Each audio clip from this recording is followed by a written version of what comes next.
Bonjour, ici Philippe97 et aujourd'hui je vais faire une petite présentation d'une application que j'ai fait et qui se nomme APT-GUI. Donc, qu'est-ce que c'est ça APT-GUI? En fait, c'est un remplacement de Cydia, mais le petit inconvénient qu'il y a, c'est qu'il n'est pas fait pour tout le monde, dans le fond. Il faut comprendre déjà un peu comment ça marche APT avec, dans le fond, comment fonctionne le système de packaging de Debian. Dans le fond, comment tout gérer ça. Par exemple, en fait, un exemple bien flagrant qu'il y a, c'est que par défaut, dans APT, ça ne montre pas le nom des paquets, ça va montrer l'identifiant des paquets. C'est pour ça que quand on fait une recherche, par exemple, on n'a pas des noms de paquets, on a des identifiants de paquets. Puis il y a également genre un paquet de trucs de Cydia qu'il n'y a pas, mais par contre, l'avantage qu'il y a, c'est qu'il est très rapide. Donc, c'est ça. Et en plus de ça, il est fonctionnel pour iOS 6. Parce que le jailbreak de l'iOS 6 est sorti pour les développeurs, mais Cydia n'est pas compatible. Donc, ça fait une petite application compatible à iOS 6 qui permet d'installer des paquets, les supprimer, les mettre à jour. Donc, on va ouvrir ça. C'est pas très long à ouvrir. Et voilà, il est ouvert. Donc, premièrement, on regarde les onglets. On a une recherche, une liste de paquets installés. Comme j'ai dit tout à l'heure, ça ne montre pas les noms des paquets, ça montre les identifiants. Et dans Changes, ce n'est pas une liste de paquets de nouveau, c'est simplement une liste de commandes. Premièrement, quand on installe apt-GUI sur l'iOS 6, la première chose qu'il faut faire, vraiment la première, c'est de faire apt-get update. C'est quoi que ça fait sur apt-get update là? Ben ça va mettre à jour votre liste de paquets. Un peu comme Cydia, il y a une barre noire en haut, où ça marque genre téléchargement de release, packages, etc. Ben c'est exactement la même chose, c'est apt-get update. On clique dessus et apt-get update se met à s'exécuter. Ça prend de 5 à 6 secondes habituellement. Ou ça peut prendre un petit peu plus, donc lui il l'a fait à 7 secondes. Bon. Et voilà.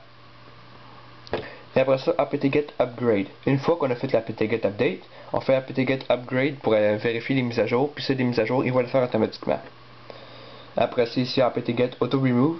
Auto-remove, dans le fond, ce que ça fait, c'est que, par exemple, j'installe un paquet, comme SB Settings. SB Settings, par exemple, ça dépend d'Activator. Si je supprime SB Settings, Activator ne va pas être supprimé. Mais maintenant que moi je l'oublie que ça va installer Activator, ben je vais pas le savoir, puis il va rester sur mon appareil, puis ça va servir à rien. Donc si on fait apt-get auto-remove, il va checker tous les paquets comme ça qui servent plus à rien, il va les supprimer, puis ça va vous libérer de l'espace, puis ça va aller accélérer un peu votre iPod. Donc c'est quand même assez bien. Et après ça, Killer Springboard, c'est juste parce que dans le fond, quand on installe un tweak, ça respring pas automatiquement, puis il faut faire manuellement, parce que on va peut-être faire ça dans une prochaine mise à jour, un petit pop-up qui dit qu'il faut faire un respring, mais c'est pas comme ça pour l'instant. Après c'est Sources, ben je pense que vous savez c'est quoi là. Puis More, About plutôt, c'est juste pour dire que c'est moi qui l'ai fait. Donc, je vais vous montrer un peu comment faire pour installer un paquet. Okay. Donc, tout ce qu'il y a à faire, c'est qu'on fait une recherche, iFile, et la recherche, comment elle marche, c'est que ça recherche les identifiants de paquets. Autrement dit, il faut que la chaîne de texte que vous rentriez là soit dans l'identifiant de paquet. On fait Search, et voilà, on a une liste de paquets. Donc, iFile, en fait, il est juste ici, eu.inet.ifile. Il est juste là. Mais moi, je vais faire un petit exemple avec iFile Finder. C'est genre une autre application pour télécharger des fichiers. Là. Je comprends toujours pas comment ça marche, mais elle me sert de test. Donc, tout ce qu'il y a à faire, c'est on voit un bouton Install en haut. On clique sur Install et ça va l'installer à l'aide d'apt-get directement. Donc, ça l'a téléchargé à peu près ici. Après ça, ici, genre, ça l'unpack, ça le set et ça le termine ici avec un résultat de code 0. Quand ça finit avec un 0, ça a marché. Quand ça finit avec autre chose, ça n'a pas marché. Done, et voilà, ça a changé pour Remove. Quand on tourne l'écran d'accueil, on voit ici, on a iFile Finder. Quand on veut le supprimer, on a deux choix. On fait une recherche ou encore on s'en va dans les paquets installés et on le supprime juste ici. Après ça, on fait Remove. Et avec apt-get remove, ben, il va tout simplement les supprimer.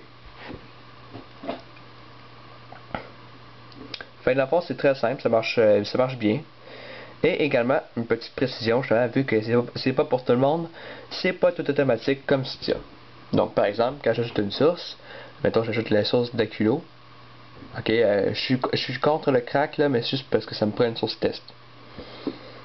Donc, cydia.aculo.us, je l'ai ajouté, elle est maintenant là ici en haut. Et là, après l'avoir ajouté, il faut faire un apt-get update pour updater la liste des paquets. Parce que sinon, dans le fond, ça va servir à rien. Là, on verra pas les paquets que sur la source. Et voilà. Donc, si on veut voir dans le fond les paquets que sur la source d'Aculo, on va juste faire une petite recherche. On tape Aculo,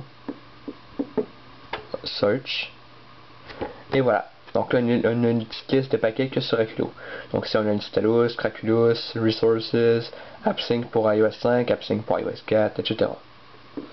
Donc ça marche quand même bien. Là. Donc à chaque fois qu'on ajoute une source, faut faire manuellement le apt-get update. C'est ça. Après ça, évidemment, on peut les supprimer. Puis quand on supprime une source, c'est la même chose, il faut faire apt-get update. Afin de mettre à jour la liste des paquets. Donc justement, c'est pas fait pour tout le monde, dans le fond. Il y a des choses de Cydia qu'il n'y a pas. Mais dans le fond, c'est pas mal la même chose que vous auriez si vous étiez avec le terminal, excepté que là, au moins, c'est plus pratique parce que c'est avec une interface. Donc pour iOS 6, c'est déjà mieux que rien.